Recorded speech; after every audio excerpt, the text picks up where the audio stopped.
اعوذ باللہ من الشیطان الرجیم بسم اللہ الرحمن الرحیم۔ السلام علیکم میرے پیارے سامعین، میری ویڈیو کو لاسٹ تک ضرور دیکھیے گا۔ میں زیادہ وقت نہیں لوں گی اور میری ویڈیو کو اینڈ تک ضرور دیکھیے گا۔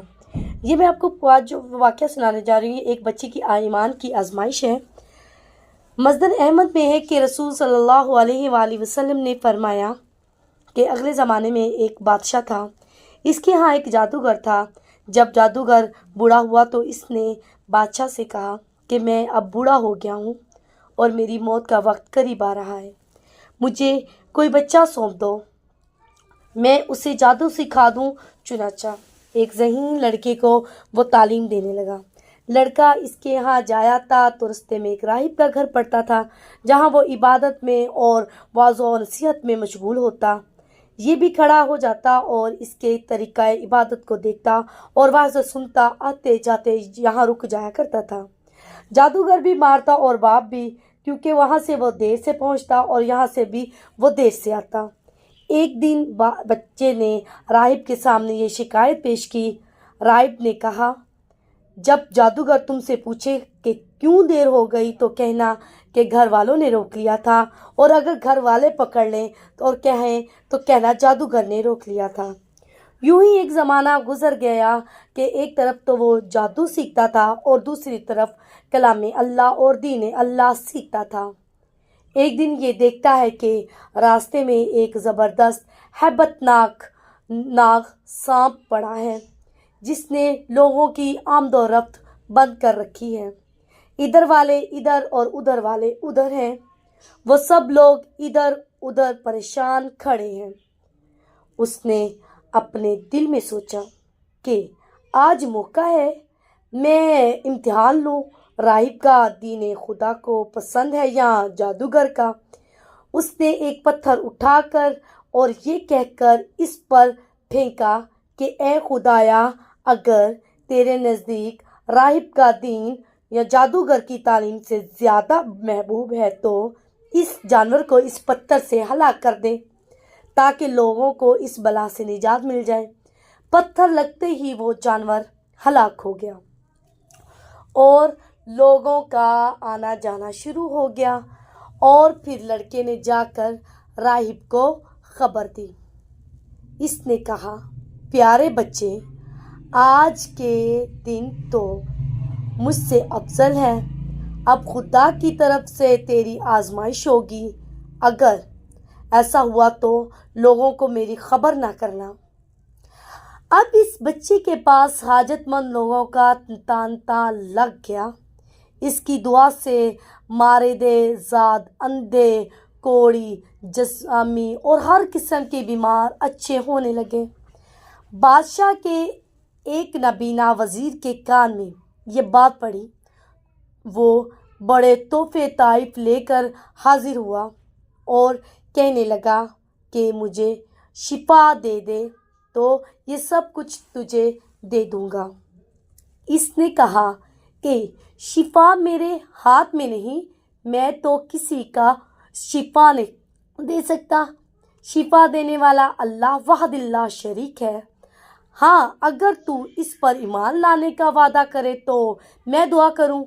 اس نے اقرار کیا۔ بچے نے اس کے لیے دعا کی، اللہ نے اسے شفا دے دی۔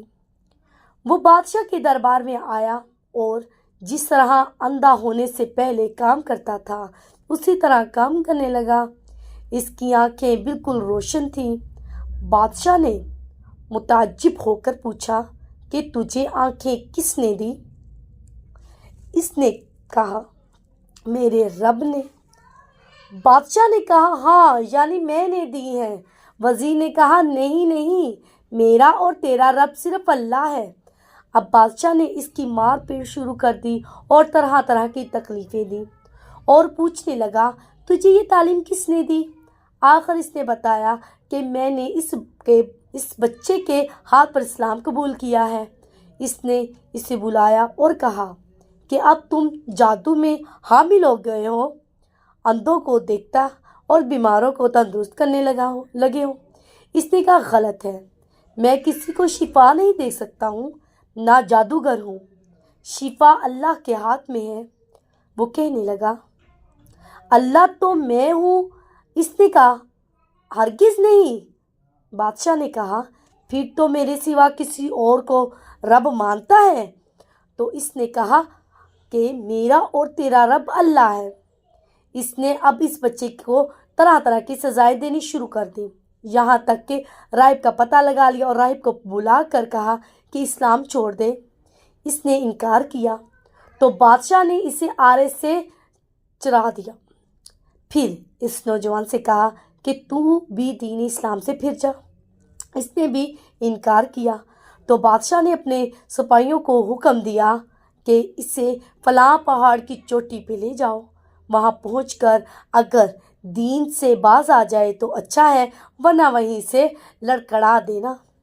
چنانچہ سپاہی اسے پہاڑ کی چوٹی پر لے گئے اور اسے دھکا دینا چاہا تو اس نے اللہ سے دعا کی، اے خدا جس طرح تو چاہے مجھے نجات دے۔ اس دعا کے ساتھ ہی پہاڑ ہلا اور سب سپاہی لڑکھ گئے، صرف وہی بچہ وہیں باقی بچا رہا۔ وہاں سے بادشاہ کے پاس گیا۔ بادشاہ نے کہا یہ کیا ہوا؟ میرے سب سپاہی کہاں ہیں؟ بچے نے کہا خدا نے مجھے بچا لیا، سب ہلاک ہو گئے۔ بادشاہ نے اپنے دوسرے سپاہیوں کو حکم دیا کہ اسے کشتی میں بٹھا کر لے جاؤ اور سمندر میں پھینک آؤ۔ یہ لوگ اسے لے کر چلے گئے۔ سمندر کے پہنچ کر جب اسے پھینکنا چاہا تو پھر وہی دعا کی، یا الہی جس طرح مجھے اس سے بچایا۔ دعا کے ساتھ ہی موج اٹھی اور سارے کے سارے سپاہی پانی کے اندر ڈوب گئے۔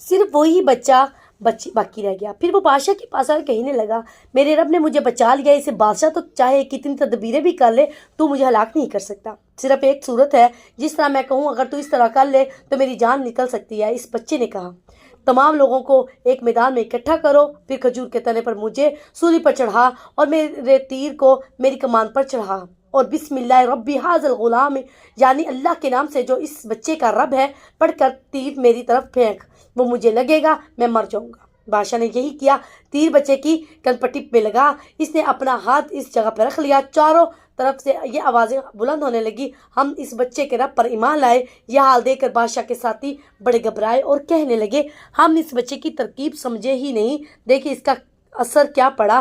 سب لوگ دین اسلام میں داخل ہو گئے۔ ہم نے اسے اس لیے قتل کیا تاکہ کہیں اس کا مذہب پھیل نہ جائے، لیکن جو ڈر گیا تھا سامنے آ ہی گیا، سب مسلمان ہو گئے۔ بادشاہ نے کہا اگر اچھا یہ کرو تمام محلوں اور رستوں میں خندقیں کھدواؤ، اس میں لکڑیاں بھرو اور آگ لگا دو، جو اس دن سے پھر جائے چھوڑ دو اور دوسرے کو اس میں پھینک دو۔ مسلمانوں نے صبر شکم اور سہارے کے ساتھ آگ میں جلنا منظور کیا، اس میں کودنے لگے۔ البتہ ایک عورت جس کی گود میں دودھ پیتا چھوٹا سا بچہ تھا ذرا چکی تو اس کی آنکھ خدا نے نہ بولنے کی طاقت دی۔ اس نے کہا اماں کیا کر رہی ہو؟ تو تم تو حق پر ہو، صبر کرو، اس میں کود پڑو۔